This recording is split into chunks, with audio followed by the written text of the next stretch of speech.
Do you know what loneliness smells like? Sometimes, it smells exactly like warm apple pie cooling on a windowsill with no one waiting to eat it. Every afternoon at exactly 4 o'clock, Emily Carter carried 2 fresh apple pies from the tiny brick oven inside her bakery and placed them side by side on the weathered wooden windowsill facing the edge of black pine forest. The townspeople had stopped asking why years ago. Some assumed she hoped wandering travelers might buy them. Others whispered that the quiet Omega had finally lost herself inside old dreams that would never come true. Emily never corrected anyone.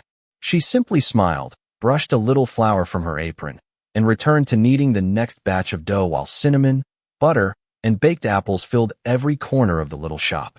Her bakery stood alone at the northern edge of Ashcroft Hollow, where the last cobblestone street disappeared into towering pines that seemed to swallow the afternoon sunlight long before evening arrived. Business was never easy. Most customers preferred the larger bakery in the town square, owned by a proud Beta family who believed an Omega should never run a business alone. Emily had grown used to polite smiles that ended with people crossing the street instead of opening her door. She had also grown used to hearing whispers whenever she passed. Poor Emily. Sweet Emily. Quiet Emily. The girl who smiled even when no one smiled back. Yet every sunrise she unlocked the little bakery before dawn, tied her faded blue apron around her waist, and baked as though someone important might arrive before breakfast. Her father had once told her that a pie made with kindness could warm more than an empty stomach. It could remind a weary soul that the world had not forgotten them. He had been gone for nearly 8 years, but every pie Emily baked still followed his handwritten recipe, right down to the tiny heart carved into each golden crust before it went into the oven. Outside, late autumn painted the maple trees in brilliant shades of amber and crimson, while a crisp breeze carried fallen leaves through the empty street. The first hints of winter lingered in the cool air, and the mountains beyond the forest wore thin crowns of fresh snow. Emily glanced toward the 2 untouched pies resting quietly on the windowsill. They looked almost too perfect to disturb. Steam curled gently into the chilly afternoon, carrying the comforting scent farther toward the forest. She checked the old clock hanging above the counter. For 15. Her fingers tightened slightly around the dish towel in her hands before she caught herself. "Don't be foolish," she whispered with a soft laugh meant only for herself. "They're probably never coming." Just then, a faint crunch echoed beyond the line of pine trees. Not the heavy footsteps of grown wolves. Not the hurried boots of hunters returning home. These were lighter, careful, almost hesitant. Emily looked toward the forest as 2 tiny silhouettes slowly emerged between the trees, bundled in oversized coats that looked far too thin for the cold. They paused several yards from the bakery, watching the windowsill with wide, cautious eyes, as though wondering whether kindness could truly be waiting for them again. For the first time that day, Emily's lonely bakery no longer felt empty. The 2 boys did not move until Emily gave them the smallest nod, the kind that carried no questions and demanded no explanations. Then, almost at the same moment, they stepped out from beneath the towering pines, their worn boots leaving tiny prints across the thin layer of frost covering the ground.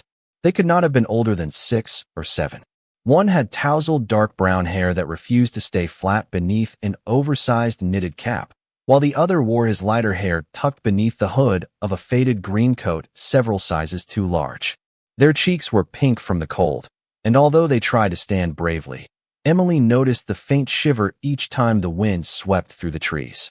She opened the bakery door before they reached the porch. Warm air drifted outside, carrying the sweet scent of cinnamon and baked apples into the crisp afternoon. "You 2 look frozen," she said gently. "Come inside before those pies get cold." The boys exchanged a cautious glance, silently asking each other a question that Emily could not hear. Finally, the smaller one looked up. Are they really for us?" he asked in a voice so quiet it almost disappeared beneath the breeze. Emily smiled as though the answer had always been obvious. "I made them this morning hoping someone hungry would find them."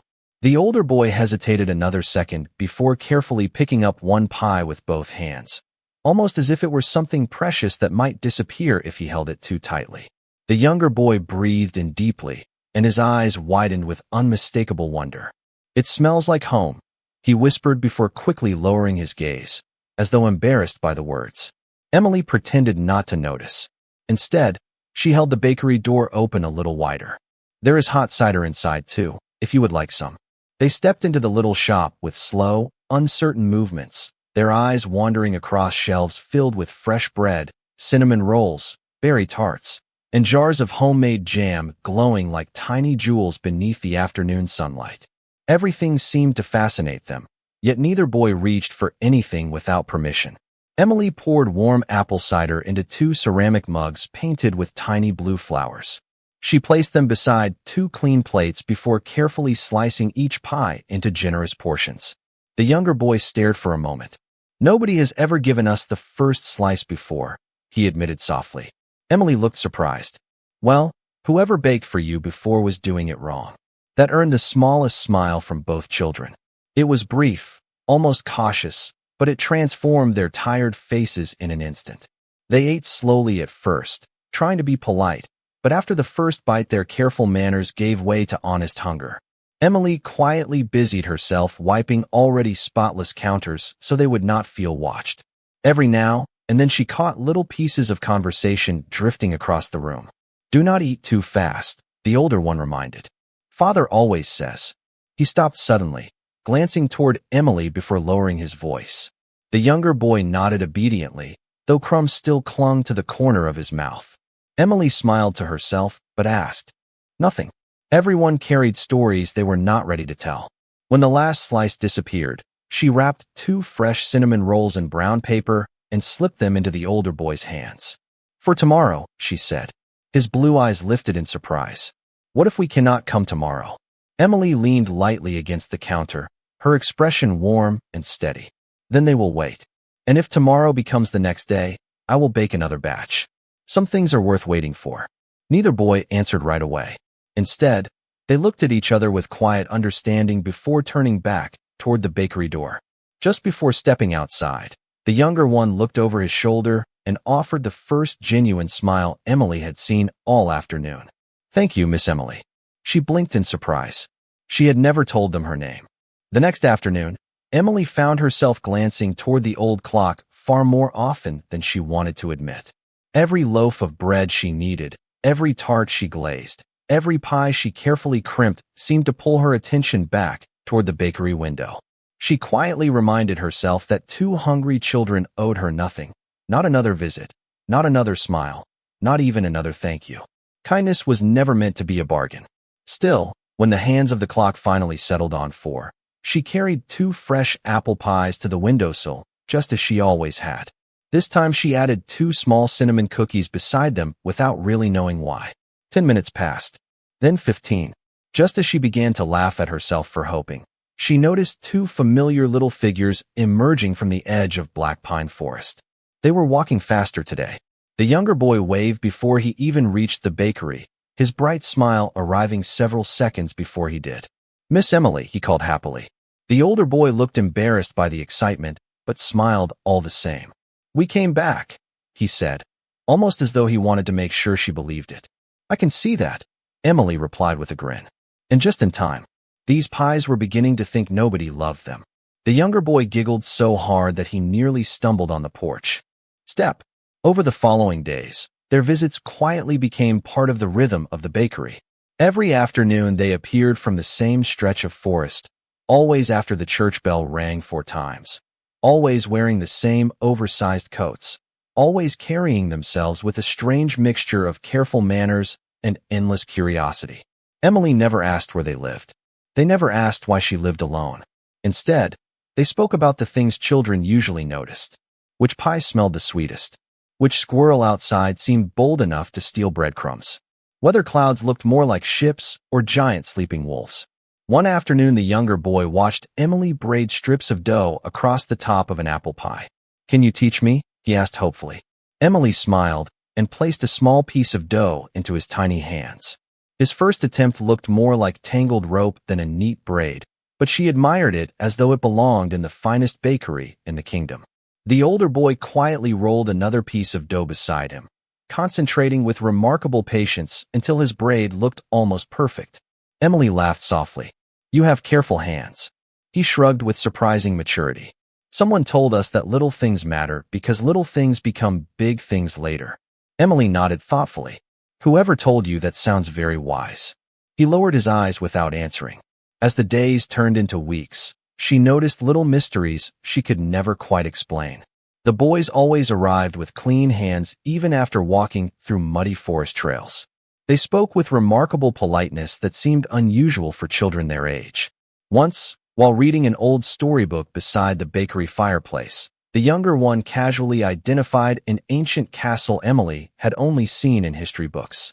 Another afternoon, the older boy gently corrected the pronunciation of a family name belonging to one of the oldest noble houses in the Northern Territories before quickly pretending he had guessed.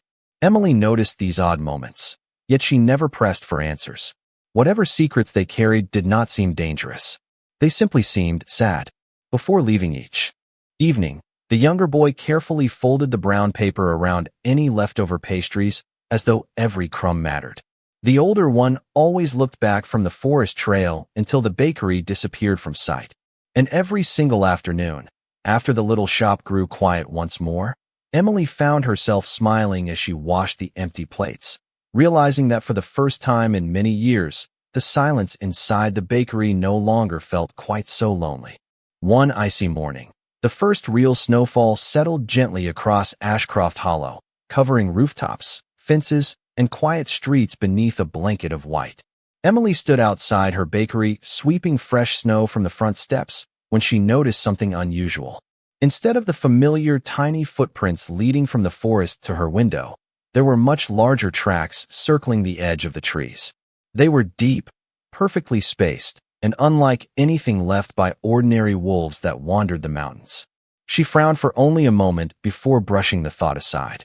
Winter often brought strange visitors searching for shelter. By afternoon, the bakery glowed with warmth once again. Fresh apple pies cooled beside the window while cinnamon drifted through the air. As if answering an invisible invitation, the two boys appeared right on time. The younger one rushed inside with snowflakes clinging to his hair, his cheeks glowing from the cold. "Miss Emily, look," he exclaimed, proudly holding up a tiny wooden bird he had carved with uneven little cuts. "I made it for you." Emily accepted it as though he had handed her the finest treasure in the world. "This belongs right here," she said, placing it on the shelf beside her father's old recipe book. The older boy smiled quietly, clearly pleased even though he said nothing. While they enjoyed warm pie and hot cider, laughter filled the little bakery so naturally that Emily almost forgot how lonely the place had once been. Then the bell above the front door rang. 3 townspeople stepped inside, stamping snow from their boots. They paused almost immediately after spotting the boys sitting at the small wooden table. Emily recognized them at once. Mrs. Holloway from the general store, Mr. Benson the blacksmith, and Harold Pike, whose opinions always seemed louder than necessary. Harold narrowed his eyes toward the children. "There they are," he muttered. "Those are the strange boys people keep talking about." The younger child instinctively lowered his cup, while the older one straightened slightly in his chair, placing himself just enough in front of his companion to be noticed. Emily quietly set down the rolling pin she had been using. "Can I help you?" she asked politely. Harold folded his arms. "Folks have been saying these children keep disappearing into Black Pine Forest. Nobody knows where they came from. Nobody knows who their family is. It is not safe letting strangers wander around town." Emily answered calmly. "They came here because they were hungry. Hungry children can still bring trouble," Mrs. Holloway added gently, though uncertainty filled her voice more than accusation. Harold took another step forward. "You should send them away before somebody gets hurt." The younger boy looked down at the table, his small fingers tightening around the warm mug. The older one remained silent, but Emily noticed the sadness in his eyes, the familiar expression of someone already expecting to be unwanted. Without hesitation, Emily walked across the bakery and stood beside both boys. Her voice remained soft, yet every word carried quiet certainty. No child should ever be turned away from a warm meal because grown people are afraid of questions they cannot answer. The room fell silent. Even the fire seemed to crackle more quietly. Mr. Benson shifted uncomfortably before clearing his throat. "She has a point, Harold." Mrs. Holloway looked at the boys once more, noticing their careful manners, their polite silence, and the untouched crumbs they were already trying to clean from the table. Her expression softened. Harold looked from Emily to the children before letting out a frustrated sigh. You always did have too much faith in people, Emily. She smiled gently. Sometimes faith is exactly what someone needs before they remember how to trust again. Harold said nothing more.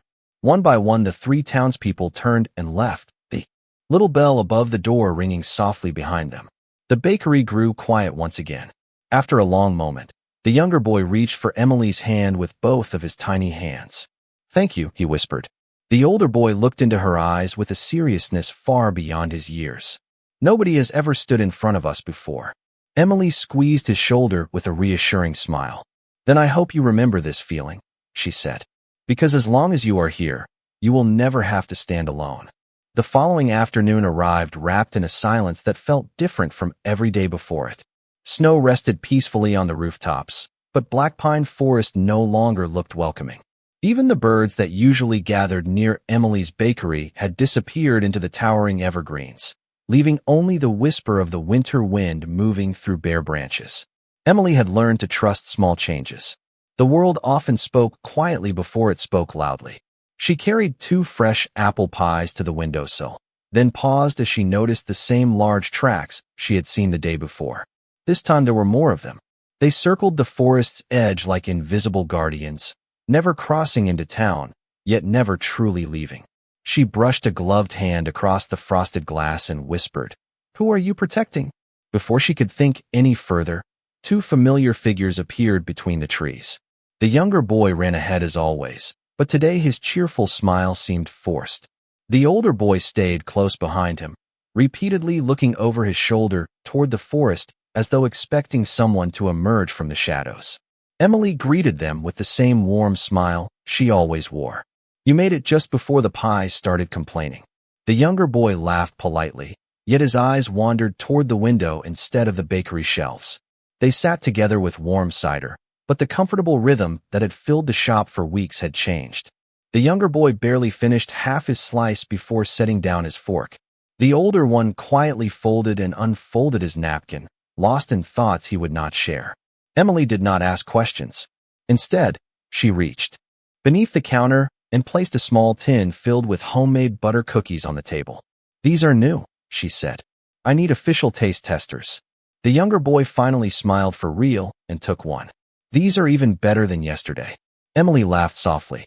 That is exactly the answer every baker hopes to hear. The older boy looked at her for a long moment before speaking. Miss Emily, if someone had to leave without saying goodbye, would you be angry? The question settled gently between them. Emily considered her answer carefully. No, she said at last. Sometimes people leave because they have to, not because they want to. If they carry kindness with them, they never truly leave empty-handed. The older boy lowered his eyes, quietly absorbing every word. Just then a distant sound drifted through the crisp afternoon air. It was not loud, but it was unmistakable. A long, clear horn echoed from somewhere deep beyond the forest, followed moments later by another. The younger boy froze completely. His small hand instinctively reached for his brother's sleeve. The older boy stood so quickly that his chair slid backward across the wooden floor. Neither child spoke. They simply looked toward the forest with expressions Emily had never seen before. Respect, worry, hope, all at once. Emily walked to the window beside them. Far beyond the snow-covered trees, faint shapes moved between the pines. At first they looked like shadows gliding through the woods, but as sunlight reflected across polished silver, she realized they were riders wearing matching cloaks. They traveled with remarkable order, neither rushing nor wandering, as though every step had already been planned long before today. The younger boy whispered almost too quietly to hear. They found us. Emily turned gently toward them. Who found you? Neither child answered. The older boy slowly reached into his coat pocket and removed a small object wrapped in blue cloth. He placed it into Emily's hands without explanation. Please keep this safe, he said, his steady voice carrying far more courage than any child should have needed. No matter what happens next. Emily looked down at the carefully wrapped bundle, then back at the 2 boys she had come to love like family. Outside, another distant horn echoed through Black Pine Forest, closer than before, while the mysterious procession continued its quiet approach toward Ashcroft Hollow. The sound of the third horn rolled across Ashcroft Hollow just as the last rays of afternoon sunlight slipped behind the snow-covered mountains. Every conversation in town faded into silence. Shopkeepers stepped onto their porches. Children stopped playing in the streets. Even the church bells seemed to wait. Emily stood beside the bakery window with the small blue-wrapped bundle resting safely in her hands while the two boys remained unusually still beside her. Their frightened expressions had disappeared, replaced by calm faces carrying a quiet dignity that did not belong to ordinary children. The distant procession emerged from Black Pine Forest with remarkable grace. Massive gray wolves padded through the snow in perfect formation, each carrying a rider dressed in deep midnight, cloaks trimmed with silver. None of the wolves growled. None rushed forward. They moved with disciplined confidence, their paws barely disturbing the untouched blanket of snow. At their center rode a man upon the largest white wolf Emily had ever seen. The animal's coat shimmered beneath the fading winter light, like freshly fallen snow beneath a full moon. As they reached the edge of town, every rider stopped at exactly the same moment. The great white wolf lowered itself without a single command. The man upon its back stepped onto the snowy ground with calm, measured movements. He was tall, broad-shouldered, and carried himself with effortless authority, yet there was nothing cruel in his expression. His dark coat bore no unnecessary decorations, only a silver crest shaped like a running wolf over his heart. His eyes searched the quiet street with remarkable focus until they found the little bakery standing alone beside the forest. Without speaking to anyone else, he walked toward it. The riders remained exactly where they were, waiting in complete silence. Emily instinctively took one careful step forward, placing herself slightly between the stranger and the boys, not because she believed he meant harm, but because protecting them had become as natural as breathing. The man noticed the gesture immediately. For a brief moment, something almost like gratitude softened his otherwise composed expression. Then his gaze shifted beyond Emily to the two boys standing inside the bakery doorway. Time itself seemed to stop. The younger child gasped first. His eyes filled with tears before a radiant smile spread across his face. "Father," he cried. Both boys ran across the snowy porch without hesitation. The tall man opened his arms, kneeling to meet them as they threw themselves against him. He embraced them with unmistakable tenderness, closing his eyes for the briefest moment as though the weight he had carried for countless days had finally been lifted. Emily stood frozen beside the doorway, scarcely able to breathe. Around the town square, whispers spread from one stunned voice to another. "Father?" The older boy looked up first, smiling with complete relief. "We knew you would find us." The man gently brushed a snowflake from his son's hair before answering in a warm voice that carried both strength and affection. "I would have crossed every mountain and every forest until I did." Only then did he rise and turn toward Emily once more. His eyes settled upon her with quiet respect rather than superiority. Before anyone could utter another word, every rider behind him stepped down from their wolves in perfect unison. They lowered one knee into the snow and bowed their heads. The townspeople stared in disbelief. The stranger inclined his head toward Emily before speaking clearly enough for the entire village to hear. "Miss Emily Carter," he said, "allow me to thank the woman who gave shelter, warmth, and kindness to my sons when they needed it most." A wave of astonished silence swept across Ashcroft Hollow as understanding slowly reached every face. The two mysterious boys were not ordinary children wandering out of Black Pine Forest. They were princes. And the man standing before Emily was the Alpha King himself. No one in Ashcroft Hollow seemed willing to breathe. The words Alpha King echoed through the snowy street like the final piece of a story nobody had realized they were living. Emily looked from the two boys she had shared pies and laughter with to the man standing before her, trying to reconcile the simple children who had learned to braid pie crusts with the young princes everyone now regarded with silent awe.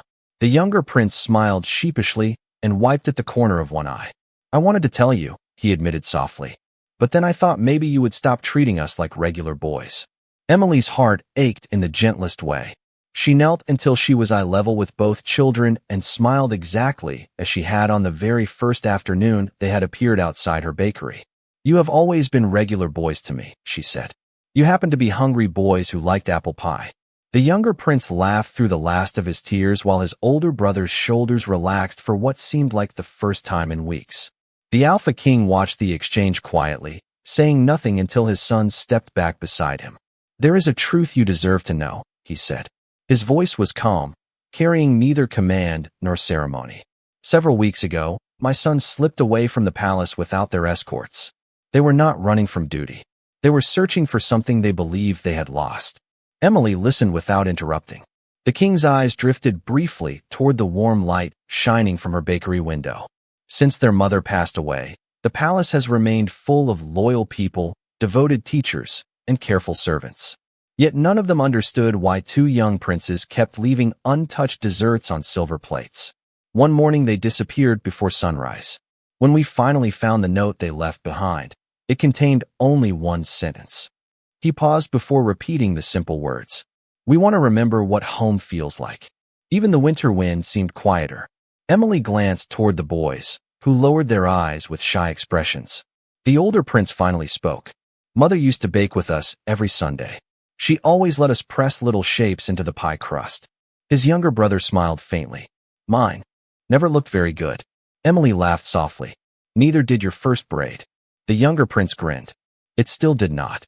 The Alpha King smiled for the first time, and the change transformed his entire face, replacing royal distance with the unmistakable warmth of a father. "When every search led nowhere, I began asking a different question," he said. "Instead of asking where my sons had gone, I asked what they had been looking for." His gaze returned to Emily. Every answer pointed here. The older prince reached into his pocket and carefully unfolded a small napkin Emily immediately recognized from her bakery. Inside rested a tiny dried apple blossom she had tucked beside their pastries weeks earlier without thinking. "We kept it because it smelled like your kitchen," he explained. "It reminded us that someone was waiting for us every afternoon." Emily felt her eyes grow misty. She had believed she was offering two lonely children a warm meal. She had never imagined those ordinary afternoons had become treasured memories they carried with them. The Alpha King inclined his head with sincere respect. "My sons were never searching for a palace," he said quietly. "They were searching for kindness that expected nothing in return. Somehow, they found it here, inside a small bakery at the edge of the forest, in the hands of a woman who never once asked who they were before deciding they deserved to be loved." The snow continued to fall in slow, graceful silence, covering the footprints scattered across the street until it seemed as though the entire afternoon had become a dream. Emily finally remembered the small bundle the older prince had placed into her hands before the royal procession arrived. She looked down at the blue cloth still resting safely against her apron. "I believe this belongs to you," she said softly, offering it back. The older prince shook his head almost immediately. "No, we wanted you to keep it." Emily carefully unfolded the fabric. Nestled inside was a small silver pendant shaped like a running wolf beneath a crescent moon. It was beautifully crafted, yet worn smooth around the edges, as though it had been held countless times by small hands. The younger prince smiled. "Mother gave it to us when we were little. She always said it would remind us that home is wherever kindness lives." Emily gently closed the cloth again, overwhelmed by the trust they were placing in her. She looked toward the Alpha King. "This is far too precious," he answered with quiet certainty. "Its value has never been measured by silver. It became truly valuable because my sons chose to leave it with the person they trusted most." Around them, the townspeople remained respectfully silent. Many lowered their eyes, remembering every unkind rumor they had whispered about the quiet Omega who had simply opened her bakery door to two hungry children. Harold Pike slowly stepped forward, removing his hat despite the cold. His voice lacked its usual confidence. "Miss Carter, I judged both you and those boys without knowing the truth. I was wrong." Emily offered him the same gentle smile she gave everyone else. "Sometimes the truth arrives after kindness. That does not mean kindness was a mistake." Harold nodded quietly, unable to find another answer. The Alpha King noticed the exchange before turning back to Emily. "My advisors prepared gifts worthy of the kingdom's gratitude," he said. One of the royal attendants stepped forward carrying an elegant wooden chest decorated with silver carvings. "Gold, jewels, land, and whatever else you may desire are yours to claim." Emily looked at the chest only briefly before returning her attention to the two princes. They stood close together, watching her with hopeful eyes that seemed to care far more about her answer than any treasure inside the box. She smiled warmly and gently shook her head. "Your Majesty, I did not bake those pies because I expected a reward." The Alpha King studied her expression carefully. There was no hesitation, no false modesty, only quiet honesty.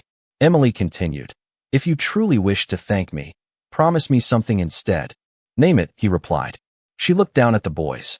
"Promise me these two wonderful children will always have time to laugh, to play, and every once in a while, to make a pie that turns out a little crooked." The younger prince laughed. Immediately, while his brother smiled with unmistakable relief. Even several royal guards could not hide their smiles. The Alpha King's eyes softened in a way few people had likely ever witnessed. "I can make that promise," he said, "and I believe my sons will insist upon keeping it." The younger prince tugged gently at his father's sleeve. "Does that mean we can still visit Miss Emily?" The question carried such innocent hope that the entire street seemed to wait for the answer. The Alpha King looked from his sons to the warm little bakery, standing quietly at the edge of Black Pine Forest. The scent of fresh apples and cinnamon still drifted through the open doorway, wrapping itself around memories that no palace had been able to create. A thoughtful smile slowly appeared across his face, and for the first time since arriving in Ashcroft Hollow, his eyes lingered on Emily not only with gratitude, but with growing admiration for the remarkable woman whose simple kindness had quietly changed the hearts of the two people he loved most. Several weeks later, the first snowfall of winter had given way to clear blue skies, and the little bakery at the edge of Black Pine Forest looked brighter than it had in years. Fresh apple pies rested on the familiar windowsill, but now Emily no longer wondered whether anyone would come for them. She already knew the answer. Almost every Saturday afternoon, two cheerful voices raced up the front steps before the bakery door swung open. The young princes arrived wearing warm scarves instead of oversized worn coats. Yet they still hurried straight to the kitchen, eager to dust flour across the counter and proudly announce that this week's pie would be even better than the last one. Emily laughed every time they said it, because every pie still came out a little crooked, and every one of them tasted wonderful. True to his promise, the Alpha King never allowed duty to steal those simple afternoons from his sons. At first he waited outside, giving the children space to enjoy the little traditions they had found before he entered their lives again. Then one snowy afternoon, Emily opened the bakery door to find him standing quietly beside the windowsill, watching the steam rise from two freshly baked pies. "May I come in?" he asked with the same humility he had shown on the day they first met. Emily smiled warmly. "Only if you are willing to help wash dishes afterward." A quiet laugh escaped him. "That seems like a fair price." From that day forward, he visited often. Sometimes he carried official papers that remained unopened while the boys carefully shaped pie crusts beside Emily. Sometimes he simply sat near the fireplace with a mug of hot apple cider, listening to laughter that echoed through the tiny bakery more beautifully than music ever could. The townspeople slowly grew accustomed to the extraordinary sight. The Alpha King never arrived with grand ceremonies or loud announcements. He came as a father whose sons had found happiness, and as a man who had discovered peace in a place no palace could ever imitate. Harold Pike eventually became one of Emily's most loyal customers, often buying extra loaves for neighbors without saying why. Mrs. Holloway began recommending Emily's bakery to every traveler passing through Ashcroft Hollow. Even the old wooden bird carved by the younger prince remained proudly displayed beside Emily's father's recipe book, reminding everyone who entered that the smallest gifts often carried the greatest stories.